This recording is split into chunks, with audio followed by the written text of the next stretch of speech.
kosher, it's Glatt. You're listening to Glatt. Glatt, it's all Glatt.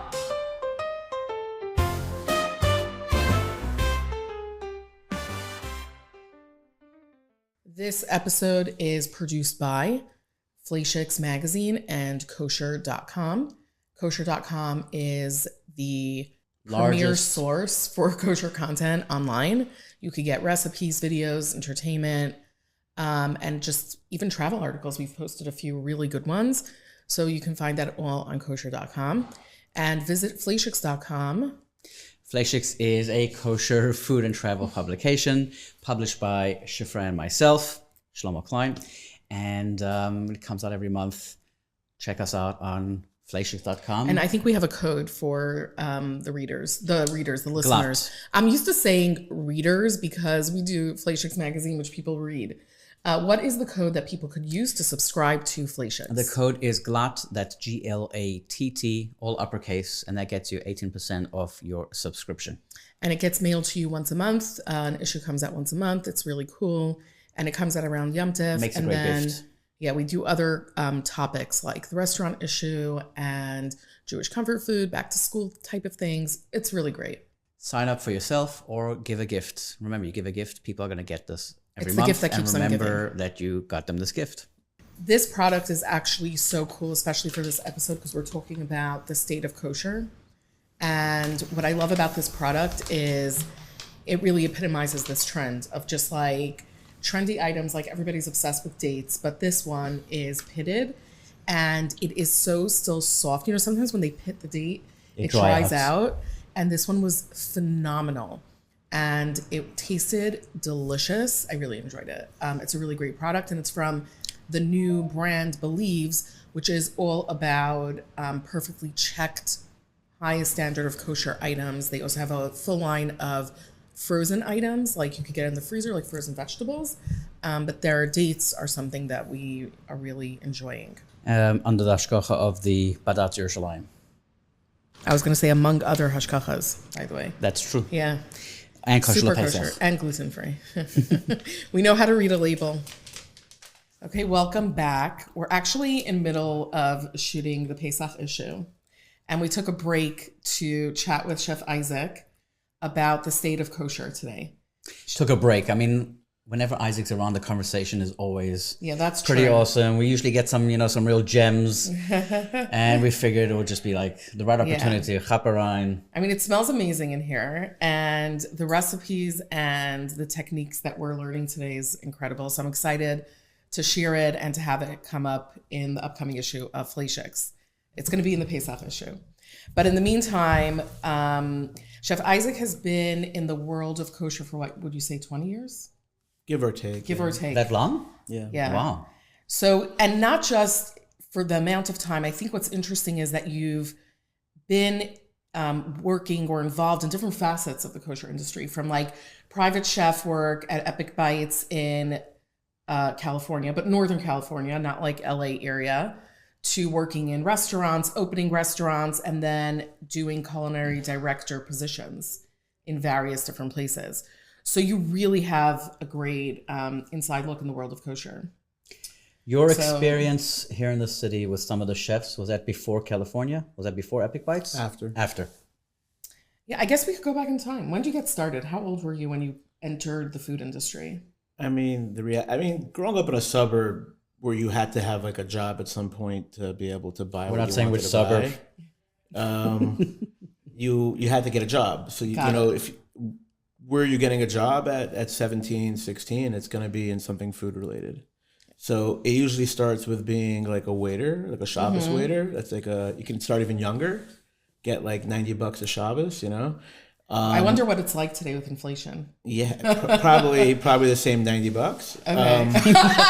And I wasn't joking, but no, I know. I'm glad you're finding humor in it. No, it's okay. It's okay. It's all right. It's all right. You have to laugh. You have to laugh. It's probably less than. It's probably $90 if you were Shomer Shabbos. Okay, got it. Because you were like probably a little bit of a mashgiach also. Oh, got it. Well, we're off to a good start.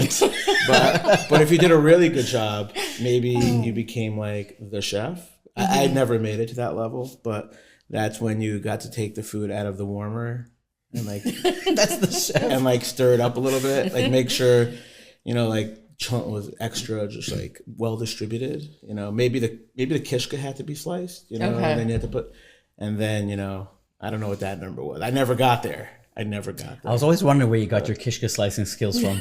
I never got to slice the kishka. I was never good enough. I didn't put in the time. Okay, so from there you started to work in kitchens. Yeah. So you were upgraded at a certain point. I wouldn't say upgraded is the right word. I went from putting kishka into bowls to slicing bagels in half and putting different spreads on them. Okay. Now, that was the basis of your culinary skills at the time. For sure. I mean, I knew nothing else. Were you into food, or was it just a matter of the convenience of getting a job? I loved eating food. Okay. Like for sure. Like no question about it. At 18, I was not, this beautiful physique you see today. Got it. I loved my milk munch. I loved my grilled cheese sandwiches, milk munch, remember? Chinese food, pizza. I became a Chinese delivery guy because I love Chinese food so much. Really? Yeah. Did you get free Chinese food? Yeah, you did. You did. You definitely got a free meal a day. That's cool though. And not the lunch special either. Oh, okay. You got a full dish. You got the full general. Yeah, that's very cool. Yeah. So how do you go from slicing bagels to becoming the chef you are today? So I never really thought of pursuing a career in culinary out of high school, and college was kind of like a mandatory thing in my family. So I had to go to college for something. I figured I was gonna be a high school English teacher. Okay. Until I figured out my writing, which I still haven't figured out. But so he's being humble. He writes very well. So I'd have to take jobs here and there. I'd have to start working in kitchens, what I knew, or not really knew, but the food industry is what I knew, which when it comes down to is like having a certain level of tolerance for day-to-day like dealings with people in general, like being able to accommodate everyone else's personalities and moods. And it's also, having to work with other people, often unsavory, or often people you'll disagree with or have different cultural backgrounds. I was comfortable with that. So, and yeah, it's interesting because like people don't really always know that a lot of what it takes to be successful in the food industry isn't just loving to cook. Yeah, there's a lot of other things in restaurants and catering, and in the you're food talking about like itself. just navigating, like what you were saying, dealing with so many different personalities and things. Well, you have the same issues you have in the non-kosher world, plus you have all the kosher both personalities and the laws. I mean, it's a but kosher personalities weren't like most places I worked. Most employees weren't Jewish, and the customers growing up, that's the only customer I knew. So I never looked at kosher customers as difficult as a whole. I was always, look, there's crazies amongst every culture. Some cultures might have higher percentages of crazy. Right. But that's what I think. Is it really true that kosher customers are more difficult? For me, I can't answer that question. I don't think so, but maybe I'm biased. I don't know. Working in different areas, you didn't find. No, the Northern California customer, Brooklyn, non-Jewish, was just as difficult as a Jewish customer. That's my feeling, but also based on go on Yelp. Like people are not nice on Yelp. But it's for. Do you know what I'm saying? This is what I grew up with, so right. It's not shocking to me. But working in other environments, like the more corporate environments, it's definitely interesting to them. They haven't experienced it. So you started working in New York, in the New York area, in Muncie, and then how'd you end up in California at Epic Bites? Because that's how we got to know you. I forgot even how, but I remember hearing about. I think I remember one of the first Epic articles Bites that he and did with their us. Which was actually grilled cheese, one of his favorites. Yes. Oh yeah, grilled cheese was before Epic Bites. Oh no, was it? It was when you were in Epic Bites. Bites. I think that's how I don't know how we stumbled upon Epic Bites. And then we did some articles on it, and that grilled cheese article was amazing. The red pepper mostarda. It was back then. That's one. Yeah, Isaac has certain staples that have kind of evolved, but there's certain things that you can see. You can see a menu or a dish and be like, oh yeah, that's Isaac's. So what was totally. There's signature dishes. What is Epic Bites? Was Epic Bites? I was living in New York. Okay. I had my first kid on the way. My son was on the way, and there was this: we're not gonna live in New York. We're not gonna have a kid in New York. That's where it really began. So it's like, and at the time I was working as a bread baker. I already went to bread school, if you want to call it that. I worked the night shift at Amy's Bread throughout college. So I was already, even when I was in college, I was already doing it seriously. And then there was a prestigious apprenticeship in California. I applied for it, didn't get in. And I was like, whatever, I'm going to go anyways. So I essentially went anyways, and they gave me a pass. They let me in. And I was working as a bread baker out there. It was nice. I loved it. I love bread baking. Was my favorite. It really was. This was in the Northern California. In Northern California, yeah. And you're working with some of like the best bread bakers in the world. You know, like all the people that are like huge today all started there somewhere. And I needed to make a living though. Bread baker, you only make so much money. And I had a friend at the time who was a hustler. We both were. And he was like, let's start catering. Now, my professional cooking experience came from working in a bagel store, a Chinese restaurant, a deli, you know. And then you had this bread background. Very strong bread background. And I mean, I was always cooking at home, but on a commercial level, you know, as an intern or an apprentice, you're cooking lunch for a staff of 100 or a crew of 100 every day. That was my experience. So I was like, sure, let's do it. And just jumped in. We called it Adequate Catering because we weren't trying to be good. That was before Epic Bites? Yeah. No way. And after my partner left. By the way, That's really funny. You see, he went to college for English. Adequate Catering. 100%. Yeah. And then, I mean, my English skills are long gone. I mean, it's been 20 years. Come on, that's a pretty hip name, even 25 years ago. But then I was like, let's just do Epic. I'm gonna start a catering company and just call it Epic Bites and go from there. And that's how it started. And make it like a legal business. You know, that was the whole. And what made you decide to make it kosher? And how did you get into like the tasting menus? Because that's what you were doing there. So I got it to make it kosher was because at the time I was sort of observant. Okay. You know, so it kind of like, obviously I'm going to cook kosher food. Also, I became a bread baker because like my parents would have been so pissed off if I'm cooking basar challah. Got it. Okay. I didn't so want bread that was drama. the obvious choice. Yeah, so bread was the obvious choice. Got it. That's really how it began. And what was your customer base like? Because when people think of like gourmet kosher catering, they're not thinking of Northern California. No, it's interesting. You know what I mean? Like, I don't think there's even a kosher restaurant in San Francisco today. Maybe there's one. Right. I'm not. It's There been a was in long the time. area. There Yeah. is. I remember we once went for the fancy food show when it was there. So there was like one. Yeah. Oh, there was in Chinatown. There's one. I don't know if it's still there. Then someone opened a bakery. There was actually okay. a pizza and falafel place. Okay, it's time to go back because it would be fun to go to San Francisco. I mean, Epic Bites is still there. That's cool. You know, it still exists. So, like, who were your clients? The community, all Okay, the community. the community. East Bay has So every a lot of bris, bar communities. mitzvah. Were a lot of caterers. Oh, there okay. was a lot of competition. Interesting. Yeah, it wasn't just like here, you know, you're Got here. it.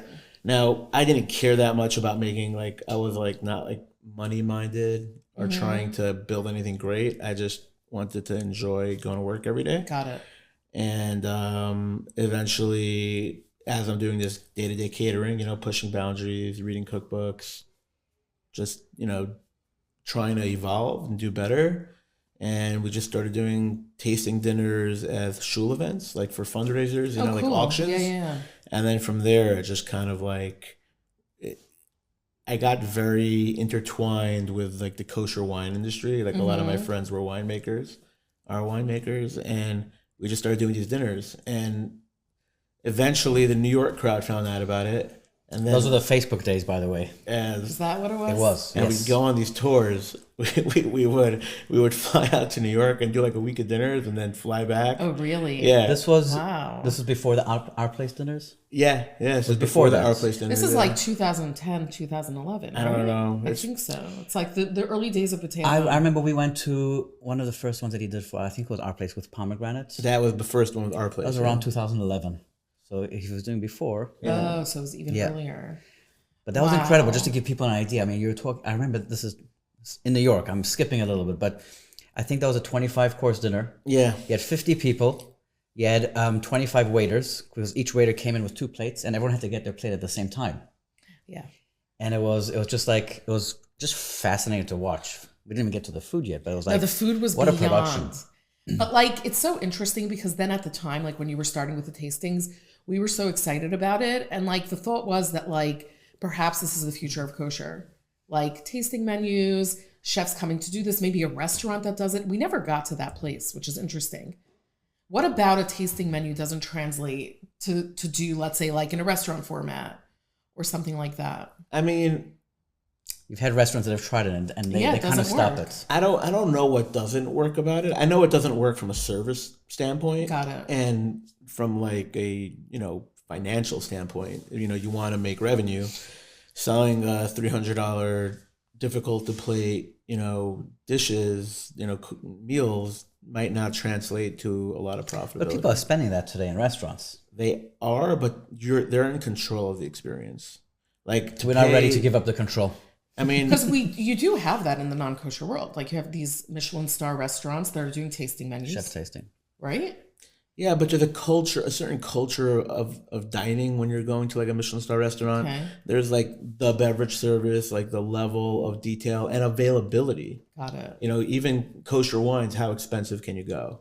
Got it. But non-kosher, you can go back decades and decades. And that's how they're making their money, more on the wine than the food? I would think so. Okay, interesting. Because alcohol's got a much higher markup. Right. So like I would imagine. So right, and that's something I don't know if like the kosher clientele as like a majority is going to spend so much on wine. They drink less, but they're drinking more. Oh yeah? Yeah. You have seen a shift? The same way we've over the kind of 20 years for sure. Yeah. Mm-hmm. Like we've kind of caught up a little bit in kosher. Like when it comes to like the trends and then stuff that's going on, I think in the wine also. Yeah. 10 years ago, we didn't have that much expensive stuff out there, and people weren't that into it. I think today it's definitely. I haven't caught up, so I'm not relating. But like, yeah, we definitely see it. Like we went to the Kosher Food and Wine show yesterday, and it's just interesting to see the variety of wines that are available. There's a lot of like really good stuff from Israel, I think. So that's really cool. So you're a self-taught chef, essentially. Yeah. And you are famous for your cookbook collection. How many books do you have? Hundreds. I mean, like it grows every day. If you would have to recommend a good starting cookbook to learn foundational skills, what would it be? Madeline Kamen. It's like it's her. I forget the name of it on Food and Cooking on art. I don't know exactly remember the name. Okay. Familiar and with what I know. I'm gonna Google but it you after. literally go. It's like a great it's a big one, but it goes through every basic method technique. Is that like the purple cookbook in the non-kosher world? It's essentially, yeah. Well, that what would be cookbook are you reading now? I just finished in the Catbird Seat. Okay. It's an interesting restaurant in Nashville. It was cool. And on the topic of books, do you have a favorite Jewish kosher cookbook? When we say like Jewish kosher, what's Jewish kosher? Like is Zahav a Jewish kosher cookbook? Got it. Okay. You know what I mean? Because Zahav is probably my most frequently referenced when it comes to Zahav is Jewish food. It isn't a kosher, but I think the cookbook. I think the cookbook is kosher. Yeah. That's one I reference most probably. Yeah. That's good. Like it has a good collection of salatim and things like that. Yeah. So how'd you make it from Epic Bites, self-taught, you're making the tasting dinners, you're flying to New York, back and forth. What makes you move to New York? So, because it's also so different. Yeah. Did you move for a specific job? I hated California. I mean, like I loved living there. Okay. But I hated it. Really? Yeah, it's such a peaceful, calm. I was always the angriest person in the room. You know, and I don't want to be the angriest person in the room. I want to be the second to angriest person. Got it. Because no one likes the angriest guy. They want the guy that's got the edge. So New York, obviously, totally. That's where I get my anger from. So it just culturally, it's just beautiful, fit right in. Mm-hmm. Having parents around for children is a huge benefit. And when I was on one of these tours of New York, Abraham Banda, the owner of Pomegranate, was at one of these meals. He actually came to California.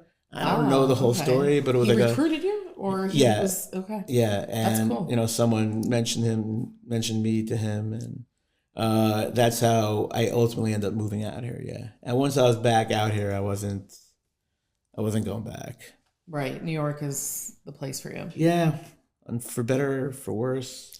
Yeah, that's There what were New some York is for. staples that I think that Isaac created, and I think that they are throughout the kosher market. Okay. I think he was probably the first, or smoking and grilling tongue.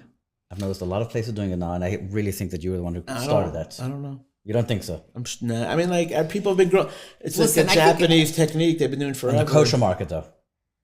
I don't know. Could you invent I don't food? think of it. Can anyone really Okay, I chose a bad one. say that they invented something? I think it's more like you made it popular. You introduced Yeah, something. introduced it 100%. Like the things Yeah. I feel like I introduced The more to babkas, the the stuffed mainstream. babkas. The stuffed babkas, sure, but like liver mousse. Liver Okay. mousse. Liver mousse was one. Oh, you know what you made that was very cool Hanukkah time? That like fried corned beef something? Oh yeah, that Yes. sandwich, That that Monte sandwich. With the Cristo. cornflakes on the outside. Yeah. Yep. That- Okay, that was a new one. All his corn items.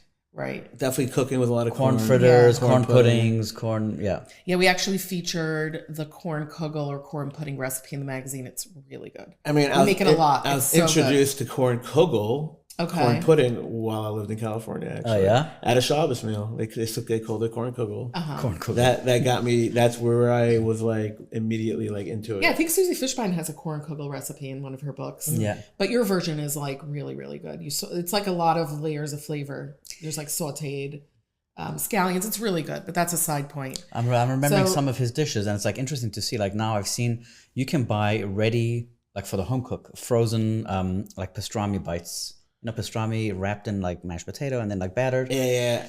A lot of them, like these were dishes that were just people were getting introduced through like these delis, like pomegranate and But a lot of it came from caterers too. Like people don't really give them enough credit. Like the big caterers, like they're pushing out this crazy new dishes every other week for like events and bar mitzvahs Right. and weddings.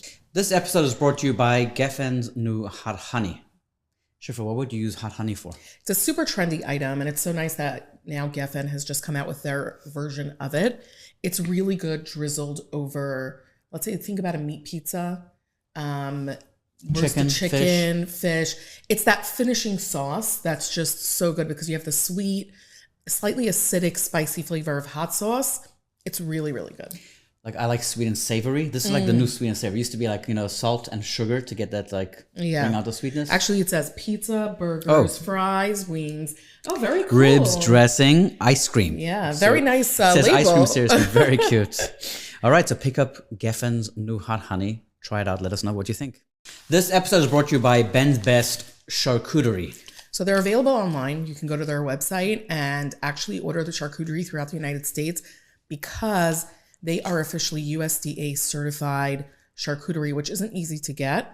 And they have a good system of online ordering and shipping. It's also available in What's their select. website? The website is bensbestcharcuterie.com. Ben'sBestCharcuterie.com. It is available in certain select kosher supermarkets. Yeah, we got it at Gourmet We Glatt. picked this up in Gourmet Glatt. You got Roman-inspired cured beef, classic bresaola, and pepper-crusted bresaola. I saw they also had a Cajun-crusted bresaola.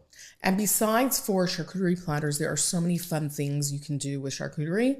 And that really go a long way. We're actually doing a whole article in our Purim edition on how to use charcuterie, which is really, really fun. Ties in really nice. Yeah. That's true. Yeah. Good points.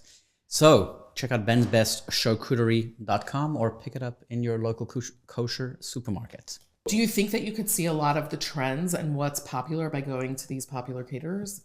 Do you think that that's where you see where people's interests lie? I think so. I mean, I haven't worked a catering job in a long time, and a catering event is really dictated by the host. Right. So, like, if it's a 5 towns like bar mitzvah, maybe you'll get an idea, but Yeah. I can't speak to that anymore. It's interesting because each community is so different. Yeah, Like for we sure. go to like delis in different communities. It's so different. People's tastes are so different.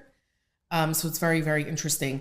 So you came to New York. You worked at Pomegranate as what was the official culinary director. culinary But it was director? more than that because So that you was your ended up- first foray into culinary directorship.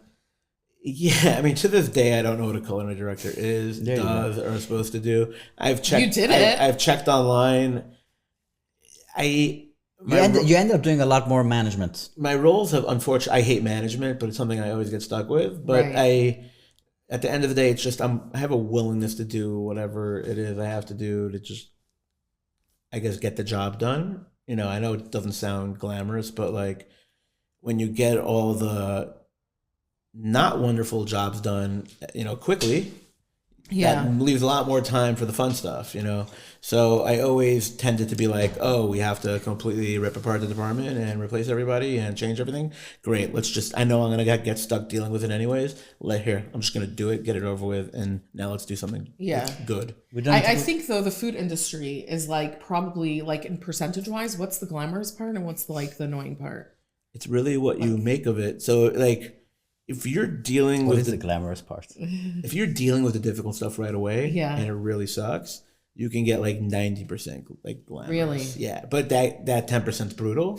Okay. You have to have the So I'll spread it to deal out. with it. I'll spread it out skin, to thick skin. I have a lot of tolerance, so I'll spread it out like 40%. So it'll give me Okay. like 40% of the time agita, 30% of the time reflecting on how people are so prone to giving me agita, and then the balance is the fun stuff. Yeah. We missed something very interesting, by the way, that Yeah, Isaac, what is? I don't know if he's responsible for, but he was very into. Isaac likes all the cooking machinery and technology and sous vide. He had a fad for a while, but like I remember anyone needed like times and weights and technique for sous vide. It was like, if you knew Isaac, Yeah. And I did it a lot. But it happens to at Pomegranate every week you had to come up with like 10 new dishes. Right. Well, I think that's what you introduced. No, but I'm saying it was a new What technique was that it people called? The weren't Prime used to. Thursday? Yeah, I Prime Thursdays. didn't start it, Okay. but I definitely Took it up a level. took it to where it became like famous. But I think that kind Yeah. of started that whole sous vide trend for yourself. Yeah. Everyone was just getting into that. Now it's become, more mainstream. Yeah, and it was like at the time of kosher that people's palates were starting to expand. Social media was expanding. People's worlds were becoming smaller in terms of being adventurous. How far do you think we've come since then?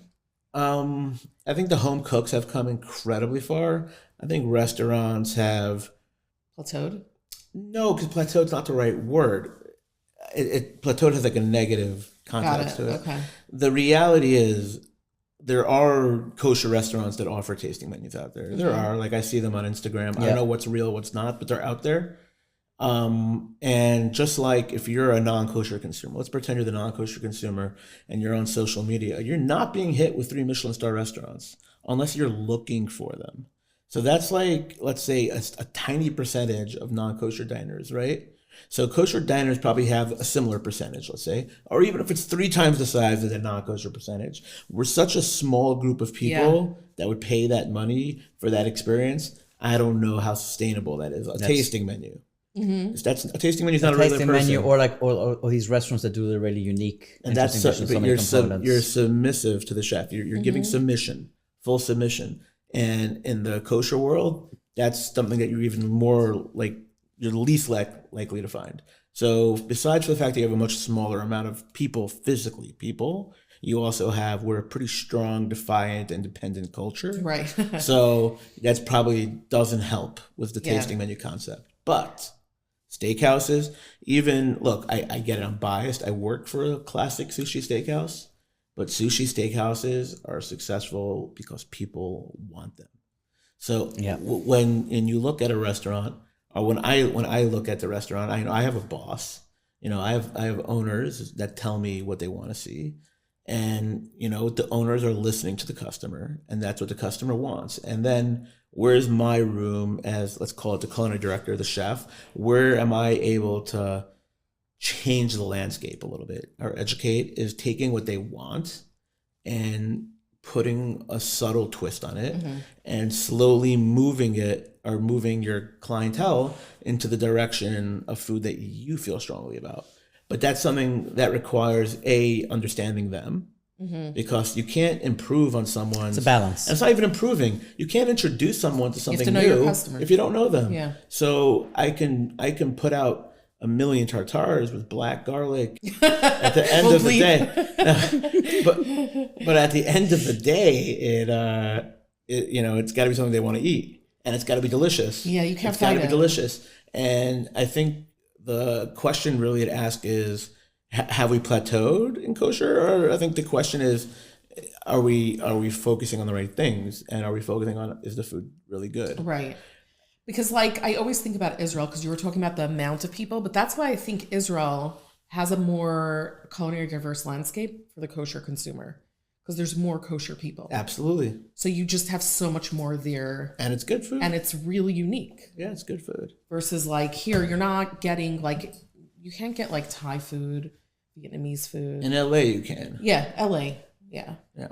But it's not something that most people It's are not. exposed It's to. actually. I think I saw a post recently that they needed some help. They're actually requesting the community to come more because they're not sure they're going to be able to make it. Oh, that was Beverly Hills Thai. Beverly Hills Thai. Yeah. That's the reality. So it's in a nice location also. It's in Beverly Hills. It's really nice. Yeah. So you go from Prime to opening a restaurant. He's done some gigs on the way. I Should did. we- I did. Gloss over the I restaurant. went from pomegranate. Okay. I went full head on into private chefing. Okay, got it. Okay, so I Yeah, skipped that's before I it. grew it. Okay. That was full on private chefing. Now, then I was approached with Gruit, and I became a partner in that. And then I was still private chefing. I wasn't like, that was like a 10% of my day. Right. It wasn't your full time. It wasn't my full time job. And So again, you were more of a culinary consultant. yeah. Would you say that? Yeah, I would say that. Yeah, For- like for wrote the people that recipes. don't know what Yeah. but it's more. People think a culinary consultant or director. They don't really know what that means. Okay. I think like even Well, Isaac remembering said what he doesn't happening. know what it means either. But each place will dictate what it means. Right. Like Gruit, you were actually helping the chef make the menu and the dishes, and then you're also like choosing things that made sense. I was owner rep. So like what the ownership wanted to see, they wanted to see a corn fritter, make a corn fritter. You want to see chili, we'd make the chili. But you also had responsibility to make certain things cost effective or like to streamline it and stuff like that. yeah, like we wrote recipes and had an order guide. I mean, but these things people don't realize these things take minutes. Like it's not like you hire someone, you don't hire someone to do that for you. Pro It takes tip. it takes a little patience. You literally sit down, Yeah. type, and then also now you have ChatGPT. yeah, but joking. there's something about doing I know, it. I know. Like a certain understanding of what you need, and it's like you know what you need. Yeah. And if you don't know what you need, maybe you shouldn't be starting from scratch. Right. But Well, how would you say like it was different, sort of like doing catering versus running a restaurant or being involved in a restaurant? well, it wasn't my first rodeo in a restaurant. Okay. Restaurants are very different. The personalities are very different. Because my boss just mentioned this last week. Actually, he said restaurants are dealing with nighttime hours. Nighttime hours, something happens, and People are different. it just gets wonkier. Like there's a lot more drugs in a restaurant than in like a catering job. Like there's a Interesting. lot more like wackiness in a restaurant than in a catering commissary. They're both wild. Don't get me wrong. There's nonsense in both of these, but there's something about the nighttime, and it's just like What makes it so challenging? it's not challenging. It's just the types of people it attracts Okay. are what it does. Like I work every night, and I'm like a completely different person than when I just work day. Interesting. It's like I'm more of a terrorist. Right. Okay. Like when I work every night of the week, I'm more like no patience for real people. But when I work during daytime, I'm like In the same restaurant? Is it like no, the service hour? Industry wise. Oh, industry-wise. Industry-wise, Okay. yeah. No, because I'm thinking of other industries that have like night shifts, like the ER or nurses, doctors. You think it's like what is it about the restaurant? I don't know. Like you leave Is work. it an intense, like it's that intense job? It's like claustrophobic? Like, I don't think it's that intense. It's intense. It is an intense job. It's not super intense. well, if you're but working in a restaurant, is it boring? Is it like the sort of like working the line every day and cutting the same radish? for working 5 a hours? line never gets boring. But Okay. being in my position can definitely like So what is your current position as culinary director. of? RC Hospitality, which is the reserve cuts. So what are you busy with? What do you do? A lot of recipe development. Like new dishes need to be made. Let's make them, taste them, make them again, taste them again, make it on the menu. Stuff like that. Costing them out, sourcing the ingredients. But then you're also, depending on what the current layout is. Sometimes you're dealing with labor, sometimes you're not. Yeah. Sometimes you're, expediting the line, and sometimes you're watching someone else expedite, or you're working around the floor, talking to customers, or putting together something special for someone. What projects are you working on upcoming? Anything you can share with us? I mean, I'm in the middle of the menu change right now. That's a pretty that's a handful of a project, and working on being open for Friday night for Shabbos. Oh, that's fun. Yeah. There's not any restaurants do that. In New York, there aren't. There are Oh, there other are? restaurants in New York Okay. that do it. Yeah. What do you do? You prepay, Prepay. and then you Prepay. come Friday night. Yeah. That's really cool. Yeah. And It's like, such you have a full service, or it's like a Shabbos meal? It's a Shabbos meal, but it's your service. Like Is it more Hamish or more Yeah, that's like? what no, it's fine dining. Fine I dining. mean, like That's so fun. I think we're talking about having a cocktail hour, so people assemble. And Like then a once, kiddush. and then once dinner starts, you have your hamotzi, and then it's, lots of You're already salads on the serving gefilte table. fish. No gefilte fish, but there's gonna be a cold fish of sorts. Mm-hmm. Then into our mushroom soup, something like that. Like, who knows? And then it's like, This is going to be Midtown or downtown? Midtown. Then you have like your maza out, some sliced short rib, some chicken, good Oh, that sides, sounds really good cool. veg. That's fun. some You do Syrian- a Shabbos in the city, Yeah. but it's like for the city people. It's Or for tourists. anybody Or who, tourists. there's a lot of like requests. I was surprised. Interesting. I wouldn't think. Yeah, of no, it. it's really cool. That's a fun. It's actually a nice way to get So away. wait, so kosher is heading a little bit in that direction of like doing more. Well, we have seen that, like more. In I think Florida, like 20 in these years ago, destinations. the kosher consumer wasn't spending money on luxurious services like hotels as much, things like this, like spending money to go out to eat Friday night. You know what I mean? Is today's customer like more? No. I don't know. You don't know. Because a lot of these customers are completely new to me. Okay, interesting. These aren't your completely typical people that come into the restaurant. No, these aren't. No, they are. They're just, I haven't worked, in, the, I guess, the East Side before, Midtown East, This is like very, like, it's a different kind of clientele. Than, One say, thing, these are people that live there, a lot of people live there, sure. and they just want to change the scenery. They want to come for a Friday night meal. I So don't know. interesting. Interesting. I don't know. But Is the all your restaurant tourists, maybe, like. Tourists, yeah. Is the restaurant industry as lucrative as people think? If It depends if you're good. It can be. It like, can be? Is it I true? mean, I don't know. Because like how, every single restaurateur that we ever speak to, we always say like, "What's your advice?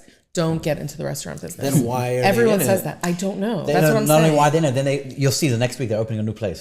I say don't get into the restaurant business to a lot of people because I'm like, I know you. You're not working hard. Why get into the restaurant business?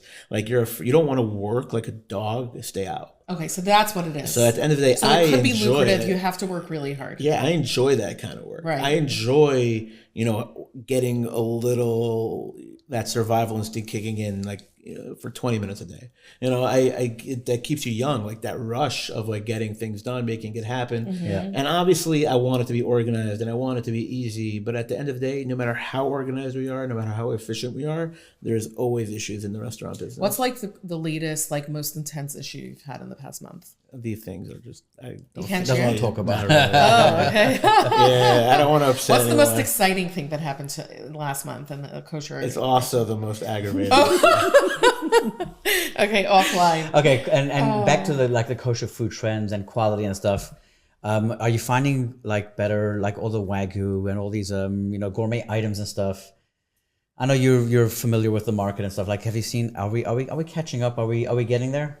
I think we're there in a lot of departments. Yeah. We have the same availability as like the non-kosher world, but there's still places where we're not yet. I don't think we ever really will be, to be honest with you. certain Like there's no things. need.